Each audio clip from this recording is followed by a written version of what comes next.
Hi అండి, అందరికీ good morning అండి. మరో కొత్త వ్లాగ్తో మీ ముందుకు వచ్చేసింది మీ ఆంధ్ర అమ్మాయి. ఎలా ఉన్నారండి అందరూ?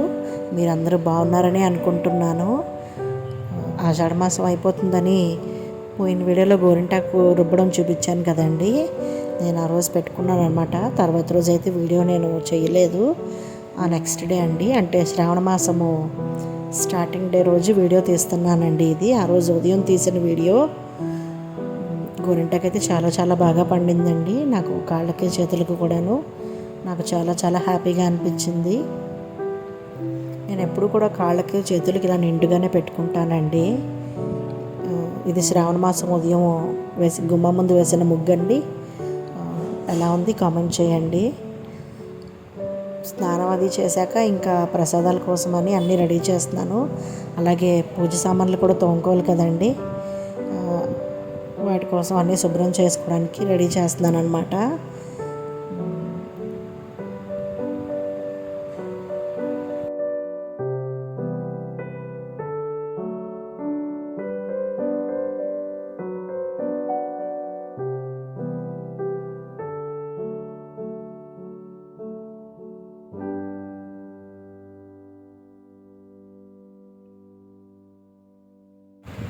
శ్రావణ మాసం వచ్చేసింది కదండి.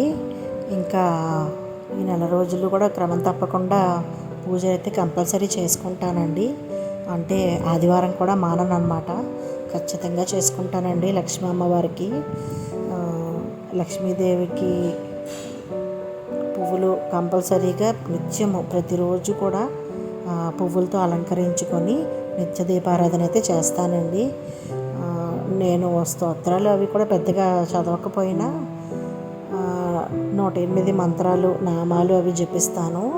తర్వాత అష్టలక్ష్మి స్తోత్రం అయితే ఖచ్చితంగా చదువుతానండి. ఇది పాయసం కోసం రెడీ చేస్తున్నాను. సగ్గుబియ్యం ముందుగా నానబెడితే ఒక అరగంట ముందు చక్కగా ఉబ్బుగా, అంటే కొంచెం ఉబ్బెత్తుగా వస్తాయి కదండి. ఆ తర్వాత మనము ఉడకబెడితే అవి తొందరగా ఉడికిపోతాయి అన్నమాట. డైరెక్ట్గా సగ్గుబియ్యము మీరు నీళ్ళేసి లేదా పాలేసి పొయ్యి మీద పెడితే అవి ఉడకడానికి చాలా టైం పట్టేస్తుంది. అలా కాకుండా చక్కగా ఇలా ముందే నీళ్లు పోసి మీరు పక్కన పెట్టి ఉంచితే నానితే అవి తొందరగా అయిపోతుందండి. ఒక పొయ్యి మీద ఏమో పులిహార కోసమని రైస్ కూడా పెట్టుకున్నాను. ఇప్పుడు పులిహారలోకి కావాల్సిన పోపు సామాన్ల కోసం కావాల్సినవి తీసుకుంటున్నానండి. పచ్చిమిరపకాయలు, అలాగే మిగతా పోపు సామాన్లు, తర్వాత కరివేపాకు, ఇవి రెడీ చేసుకుంటున్నాను అన్నమాట.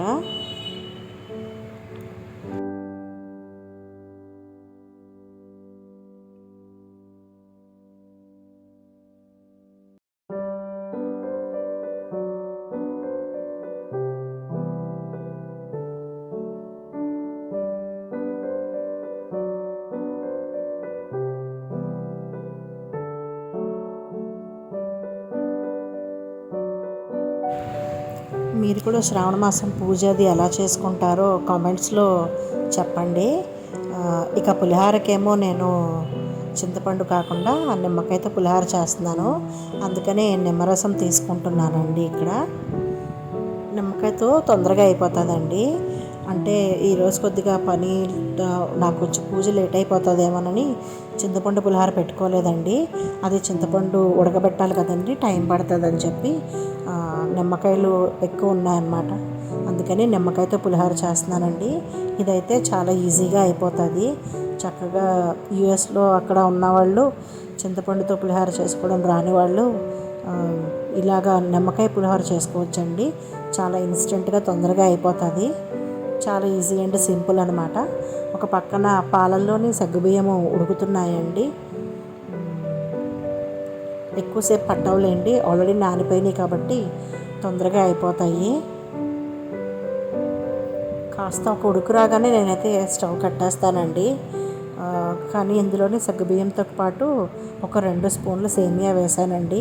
అక్కడక్కడ సేమియా తగిలితే కూడా టేస్టీగా ఉంటుంది కదా, అందుకని ఇప్పుడు ఆ సేమియా కూడా కాసేపు ఉడకనిద్దాము. పాలు సరిపోతాయో లేదోనని డౌట్ వచ్చి మళ్ళీ కొద్దిగా పోస్తున్నాను అనమాట. అంటే సగ్గుబియ్యంకి ఓకే, కానీ సేమియా కూడా వేసాం కదండి కొద్దిగా, అందుకని మళ్ళీ కొద్దిగా పాలు పోసాను. ఇప్పుడు ఈ నిమ్మరసంలోని పసుపు కలుపుతున్నానండి. పులిహోరకి మెయిన్ ఇంగ్రీడియంటే పసుపు కదా, అందుకని ఇందులోనే కొద్దిగా ఇప్పుడు సాల్ట్ కూడా వేసేసుకుందాము.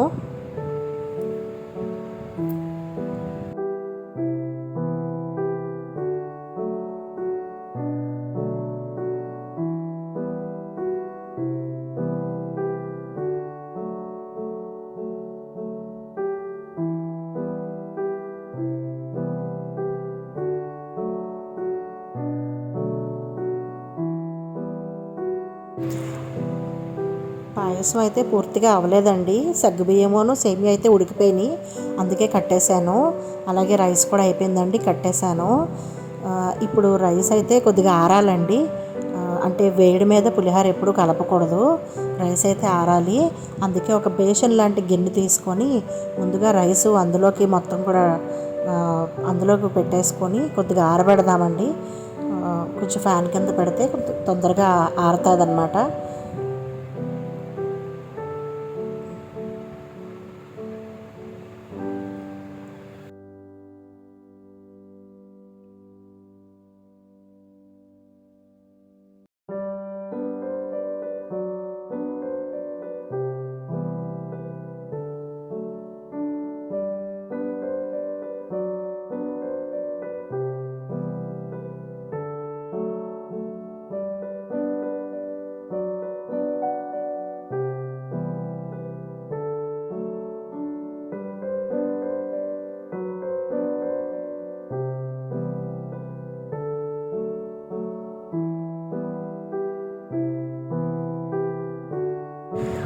రైస్ అయితే పూర్తిగా కాకపోయినా కాస్తైనా చల్లారాలండి. మరీ పొగలు వస్తున్నాయి కదా, అంత వేడైతే ఉండకూడదు.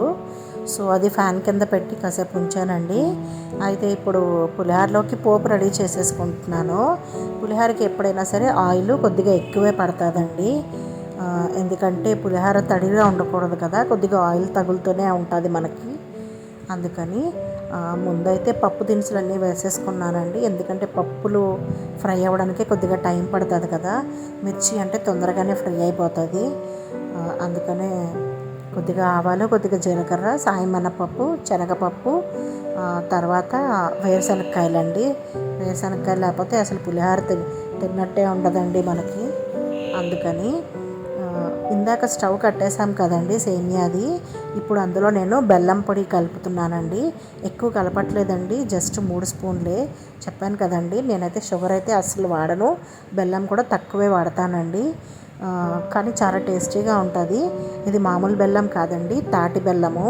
ఎప్పుడైనా సరే పంచదార కానీ బెల్లం కానీ వేడిగా ఉన్నప్పుడు కలపకూడదండి. పాయసానికి పాలు విరుగుతాయి అన్నమాట. అందుకనే నేను పొయ్యి కట్టేసిన 10 నిమిషాల తర్వాత కాస్త చల్లారిన తర్వాతనే నేను బెల్లం పొడి కలిపానండి. ఎందుకంటే పాలు విరగకుండా చక్కగా కమ్మగా ఉంటుందన్నమాట.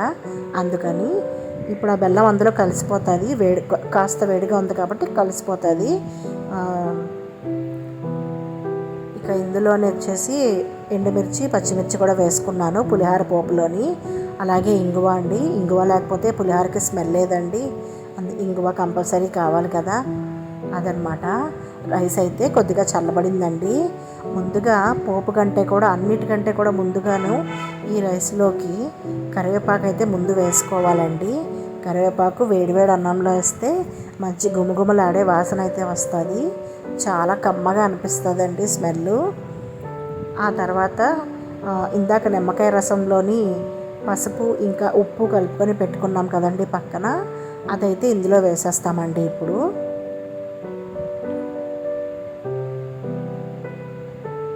అదిగోండి, ఇలా వేసేసి ఇప్పుడు బాగా కలిపేసుకోవాలన్నమాట.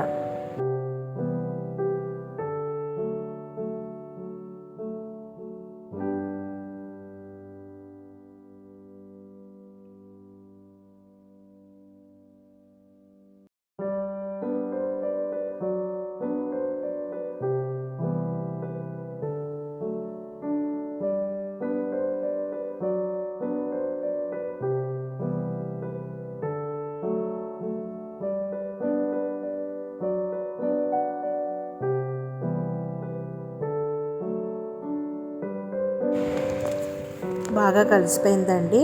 ఇప్పుడు పోపు కూడా వేసేస్తున్నాను. పోపు కూడా వేసేసి ఇంకా బాగా కలిపేసి ఒక మూత పెట్టి పక్కన పెట్టేసుకోవడమేనండి. ఇంకా ఒక ఐటమ్ పూర్తయిపోయినట్టే.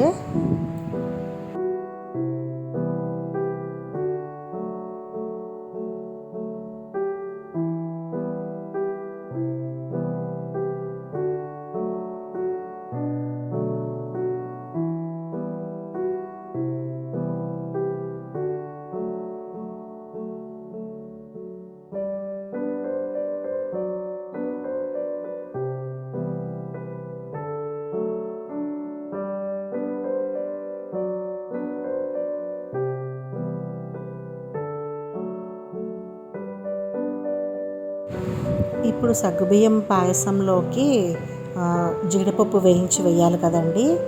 దానికోసము నెయ్యి తీసుకుంటున్నాను. నెయ్యి కొంచెం కాగాక అందులోనే ఒక గుప్పెడు జీడిపప్పు తీసుకొని ఫ్రై చేసేసి డైరెక్ట్గా పాయసంలో వేసేసుకోవడమేనండి.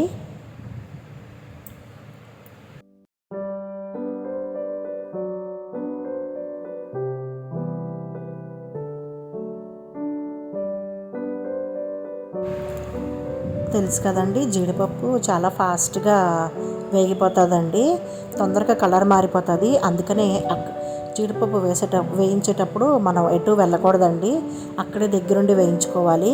చూసారా, చాలా ఫాస్ట్గా అయిపోయింది. ఇప్పుడు డైరెక్ట్గా దాన్ని పాయసంలోకి తిరగమూత కింద వేసేసుకోవడమేనండి. డైరెక్ట్గా మొత్తం అందులో వేసేసుకోవాలి నెయ్యితో సహా. అప్పుడే కమ్మగా ఉంటుందండి. ఆ నెయ్యి తగలాలి, జీడిపప్పు కూడా తగలాలి. ఇక పాయసము పులిహోర రెండు కూడా అయిపోయినాయండి. ఇంకా పూజ దగ్గరికి అన్నీ శుభ్రం చేసుకొని దీపారాధన చేసుకుంటాను.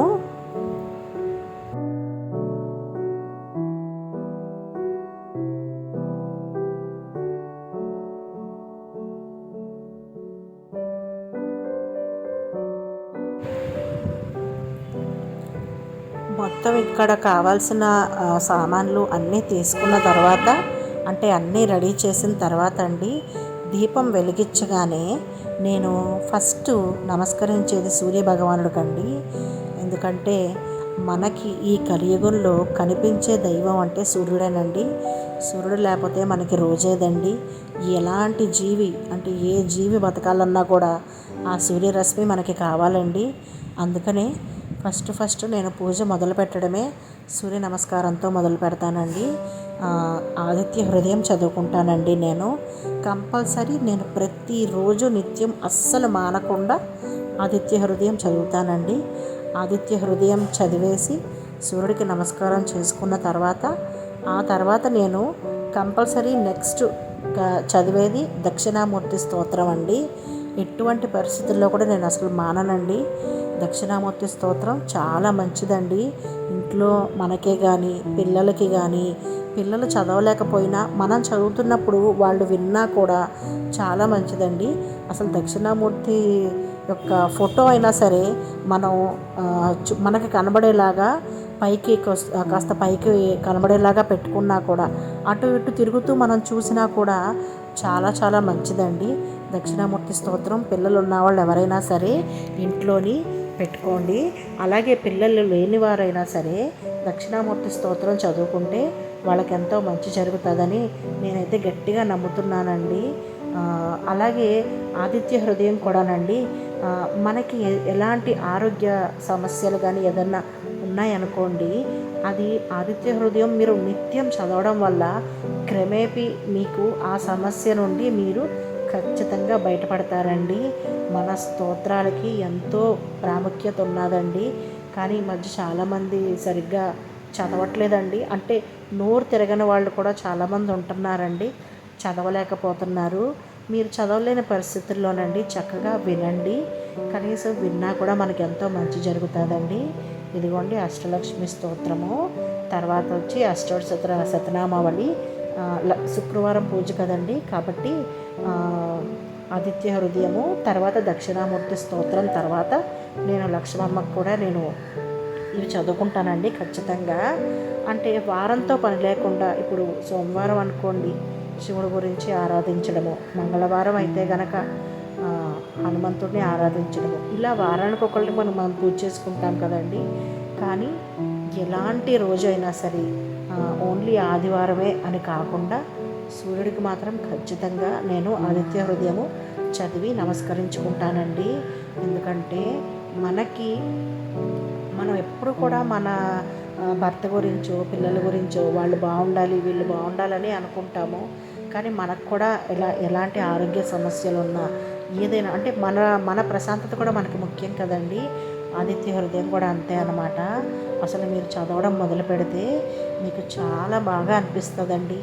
మనకి తెలియకుండానే మనలోని ఎంతో మార్పు కనిపిస్తుందండి. అంటే చాలా మెచ్యూరిటీ అనేది వస్తుందండి మనకి. నాకైతే అదే అనిపిస్తుందండి. ఇది నేను చదవడం మొదలుపెట్టిన కాడించే నాకు తెలియని మార్పులు నాకు చాలా కనబడుతున్నాయండి. మీరు కూడా అనుసరిస్తారని అనుకుంటున్నాను. మీకు నచ్చితే పాటించండి, లేదంటే లేదు. దీపారాధన అయితే నేను చక్కగా చేసుకున్నానండి. అలాగే తాంబూలం కూడా పెట్టానండి అక్కడ అమ్మవారికి. నేను నిత్యము అయితే ఈ కామధేను కూడా పూజిస్తాను కదండి, అక్కడ పెట్టుకున్నాను అనమాట తాంబూలము. ఇక ప్రసాదాలు కూడా పెట్టేసుకుంటే నేను ఇంకా పారాయణం చేసుకోవడము మొదలు పెడతానండి ఇప్పుడు.